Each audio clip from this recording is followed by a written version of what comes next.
when you do one thing and you get really good at that one thing, people are going to start associating you with that. I used to go to farms all the time. Hi everyone, welcome to my channel. Let's all take a deep breath in and out.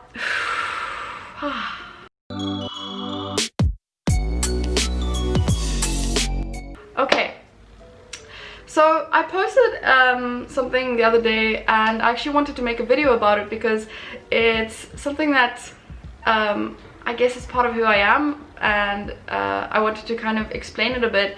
And it's about why I always draw horses and how I've had so much critique over the years, but ironically the fact that I specialized in horses and horse art is what's actually helped me find success, right? So when I was a kid and when I was a child, people used to always make fun of me for being the horse girl and for always drawing horses, like, oh gosh, Katerina, another horse. Like, why don't you try drawing something else? You know, even my biggest supporter, like my grandfather, my nono, he used to also say like, ah, Katerina, do like go and draw some landscapes and go sketch some landscapes and stuff. And as much as I did do that, like, it never really was me, it never really interested me, and there was always a voice inside me saying, no, but this is exactly what I want. And yes, it's good to have technical, to have a good technique and to have a good understanding of technique, but also when you have a niche, that's what's going to attract the right clients. And that's how I found success, is because I had a niche. And you know, people came to me and I found them. I went to equestrian events and everything and shows, and because I knew where people that love my work would be. So anyway, going back, so people would always make fun of me and you know, tease me a lot. You wouldn't think it's a big thing, but people used to tease me so much because I was always drawing, especially horses. I was always drawing horses, and it just came out of me. I was always into horses, and I remember a friend of mine at school, her big sister, drew them really well, and I wanted to draw them like her, and it just started like, and then I started horse riding, and I was just horse mad. I still am horse mad. But you know, even when I went to university, all my lecturers used to always say to me, ah, Katerina, you know, maybe it's time you focus on another subject matter, another topic, because you're always drawing horses, and maybe you could, you know, dig deeper and do something else. And I did have quite a successful project where it was the only one of my only exhibitions where it wasn't horse focused, and I made these dolls, right? And as much as I think it was a good concept and, you know, a good exhibition, you know, it wasn't me. And horses are just, I feel like they're just part of who I am. So if you can find what is truly important to you and stick to that, that's how I found my success. You know, I literally, every single market I went to, every single show, I basically sold out at every single time, to the point where I remember I was selling at this market a few years ago, and I used to sit down and put all my artworks up, and within an hour I was sold out.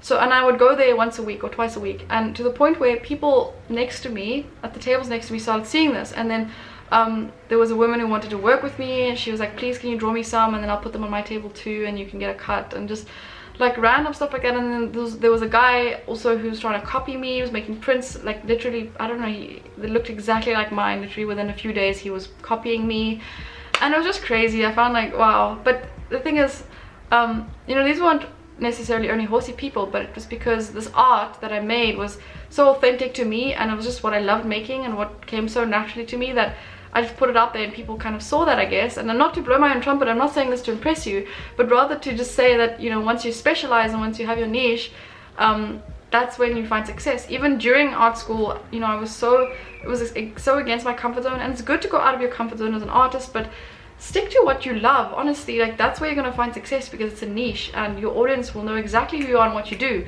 know, they're going to start associating you with that, and people started associating me with horses and with art. So that's exactly what I wanted. And my lecturers always try and push me elsewhere, and you know, I did try and open up, you know, some of my work was more conceptual and not necessarily, you can't really see it's a horse, but horses were always the inspiration behind it. And also like really painful parts of my life, you know, that the horse came into my life, and it was always, horses have always been a very positive kind of you know, an omen that represents power and I guess courage in my life. So I've just always been drawn to them, and the fact that I always stuck to that, I always remembered who I was. I was like, no, this is what I love doing, this is who I am, and I'm sticking to this niche. I didn't even think like that, that's what I love doing, and it came so naturally to me. And even though everyone, literally everyone was telling me stop drawing horses, I carried on, and that's how I managed to sell out and managed to sell so much artwork. Because like that's what, especially with horsey people, you know, art shows and everything, people finding me and like, okay, well, I want this horse, I love this horse, I love horses and I love your work. I used to go to farms all the time and people finding my work. Even I used to go to these horse riding stables and just start sketching randomly, and people would say, oh, please can you draw my dressage horse, please draw this. And I would literally go to their house and I would draw all of their horses. This one woman had 8 horses and I did commissions of every single one of her horse. You know, I took pictures of them and everything, and I really studied them and their little characters, and then I did like an original of each of her horses, and she absolutely loved it. And that's the thing, like when you specialize, when you do one thing and you get really good at that one thing, people are going to start associating you with that, and that's what's going to give you success. So I really hope you enjoyed this video and that it, you know, gave you confidence to remember who you are, and to, if you love doing something, just do it. If you like doing a lot of different things, that's okay, but just try and stick with one for a period of time. It doesn't have to be forever, and see the difference at how people respond to your posts and to your work when you stick to one thing only. So I hope this video helped you. Please subscribe to my channel. I really appreciate you. I really appreciate my subscribers so much, and I hope you guys have an awesome day. Bye.